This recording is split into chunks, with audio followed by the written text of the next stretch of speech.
Jay.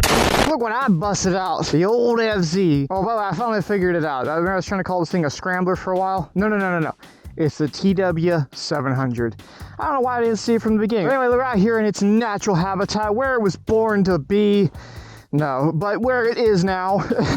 I gotta come kick the cobwebs off this thing because I got a trip in about a week that I'm leaving on with the boys. A little venture riding up in Oklahoma. There's gonna be some cool cats there. There's gonna be some faces you recognize from some other known channels. And while I was out here running about, I actually had a subject, a thing I want to talk to you about, which is somewhat related in this realm. We could ride around and talk about something on our mind, you know, like some kind of vlog, but from a motorcycle, some kind of motoring vlog. I don't know. We'll come up with a name for it later. But anyway, I wanted to talk to y'all about something that actually had me quite excited, which is the dawn of the 700-ish cc adventure bike thing, as well as just 700-ish cc parallel twins, which is a great engine. I would know. We've got a handful of really cool rumors. This thing's just got crackhead energy, man, I'm telling you. Look at this though here. Kind of messed myself up just having to waddle it. Hey man, I'm out here by myself. I'm trying not to just drop the thing. Premonition. So, you know, like why should someone be excited about a 700cc adventure bikes or just in general parallel twins? Because obviously they're dope. Now stay out of the mud. That's definitely mud. I can feel it's getting a little squishy down there.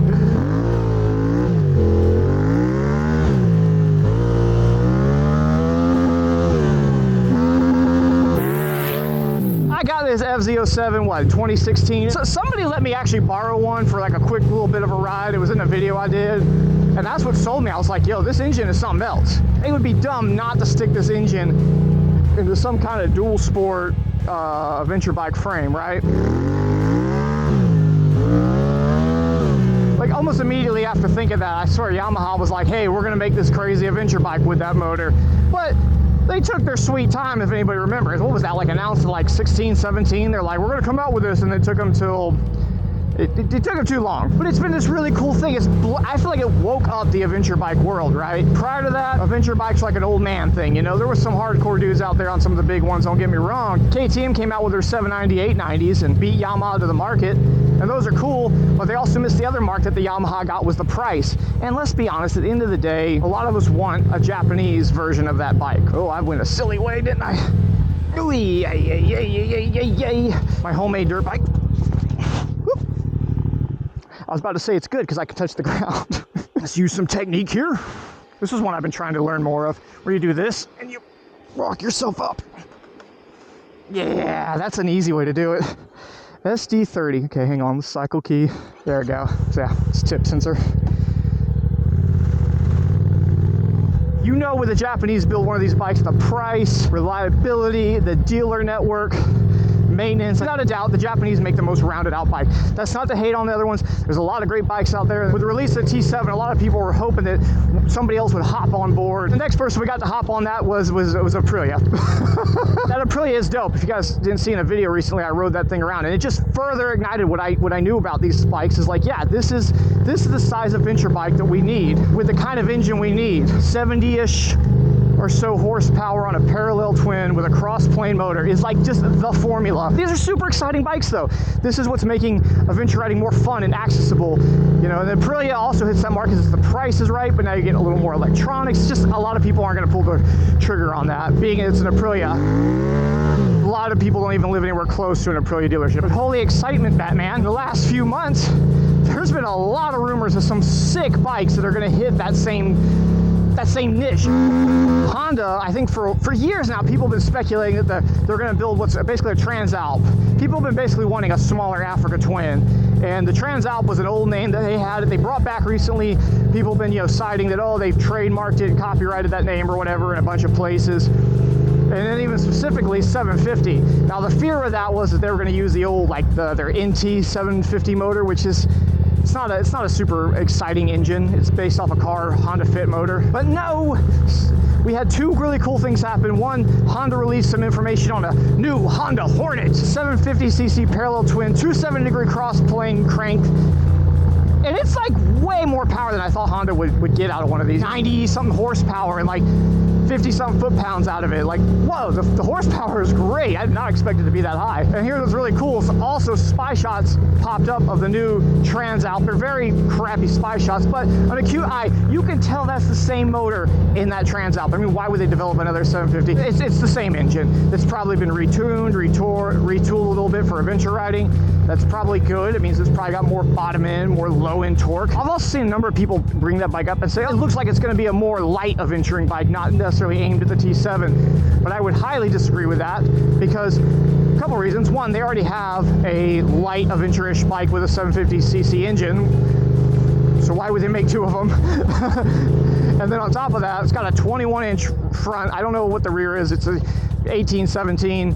But when you put a 21 on the front, and you have what looks like longish suspension travel, that's not a light adventure. That's dead aimed at the T7. I could be wrong. Could be maybe I don't know what I'm talking about, but I think that's going to be a real boy adventure bike. The cool thing is with the Honda, you'll probably get cruise control, and I'm really hoping you get CarPlay. I think that would be really cool to link your phone right into the dash. Another one, Suzuki.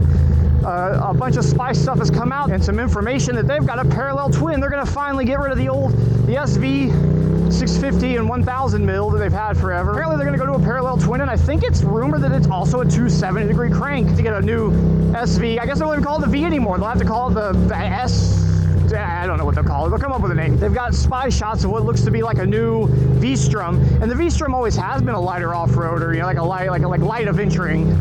But the spy shots, it's on wire wheels with a 21 front. And I'm like, okay. You don't usually do that for a light bike. You do that for a fun one. A lot of people are like, oh, they should just stay where they are with the V-Strom. I've seen people say that, like, don't try to go for the hardcore. Yes, go for the hardcore, because you know, here's the thing about that. Here's the point that I don't think a lot of people take into consideration. Guess what? The hardcore one can do light daily adventure stuff too. Like, it's not like incapable of doing that. Also, that's the popular segment right now. We got to go this way. We got to go into the bigger ditch because of the camera. It's all for you all, folks. I just want you to know that I love you and I think about you every day. Look at this hill climb here. Look at this hill climb. Can this bike make it? Yeah, it's made it plenty of times. Honestly, I ran through that when this bike was still a street bike. Anyways, so Suzuki's clearly going to get in the game. So now we've got Yamaha, Honda, and Suzuki all joining the game. And Kawasaki, there's no good excuse because you already have a parallel twin 650. I don't know if they're just not going to do it because of the KLR, if they think that's too much, whatever. I would be a huge hit, I think, if they stuck that 650 motor and put it in a KLX, KLZ. People had different, you know, ideas of how that could look and how that could work. And they all looked pretty dope to me. Yeah, that's death out there. That looks like you could cross it, you die.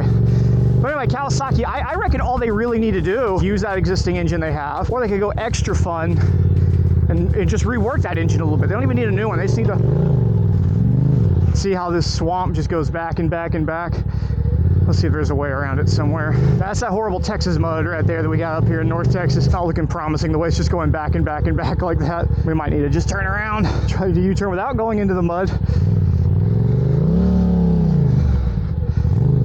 don't know about you guys. I always have like this compelling thing that I'm like, no, I want to find the way through, but sometimes you gotta know when to call it, you know what I'm saying? Especially when you got time working against you, which I do right now. Gotta get back home, watch the kiddos. Wife's got to go to work. Yeah, but if Kawasaki took that motor, put a cross-plane crank in it, like, I don't know if you can do that. Like, I know it just sounds, oh, just throw a cross-plane crank in there. It's not, I realize engineering-wise that's not necessarily just possible, but if it was, and you could, you should. Because here's the thing, with the Ninja 650 motor, you know, not to beat it up, but it's a little more juice, a little more character. Regardless, though, I'm super pumped, like I said, about the idea of just like 700-ish cc adventure bikes with 21-inch front wheels, as well as just the other cool bikes you're going to get with that. Like, I can make it up right there.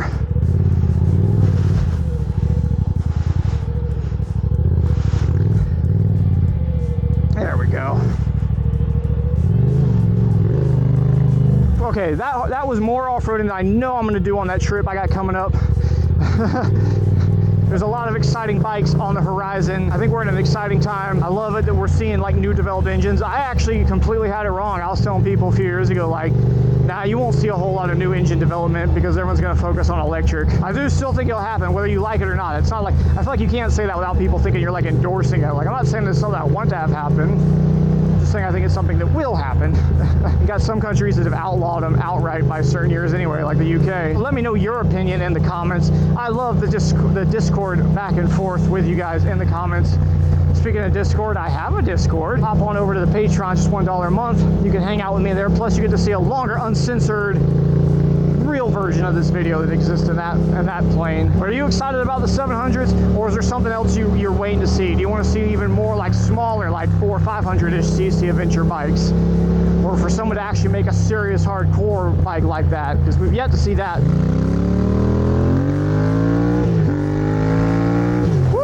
Let me know if you enjoy these style of videos from me anymore, or if you just don't give it. Somebody told me I had too much variety on my channel the other day, so it's like a bunch of random videos that don't make any sense.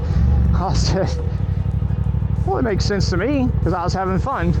If I'm not having fun while I'm doing this, then I ain't doing it. I'll see you next time. Goodbye.